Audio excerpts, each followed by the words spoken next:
जय जगन्नाथ सांग मैंने मु आपणकर से प्रधान बाबू आपण मानक स्वागत करुच्ची। आज भाविली मो माछ खाइबी। खईरा बजार को गली देखिली रंग बेरंगर माछ, किंतु पूर्व भली कलर दिया शिला माछ आ मिलुनी। किंतु खंडा माछ भी मोर बहुत पसंद। खंडा माछ देखिले खईरा मार्केट को आसी नहीं।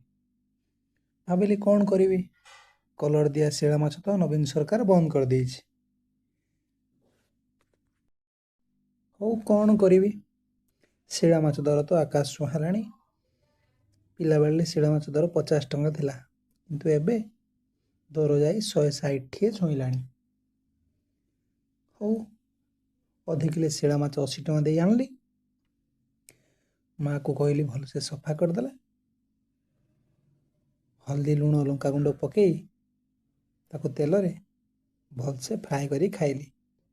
आज रविवार दिन शिला माछ खाई मजा आसीगला। जय जगन्नाथ सांग माने आसंतु, देखंतु, शिखंतु, लाइक और सब्सक्राइब भी करंतु। जय जगन्नाथ सांग माने।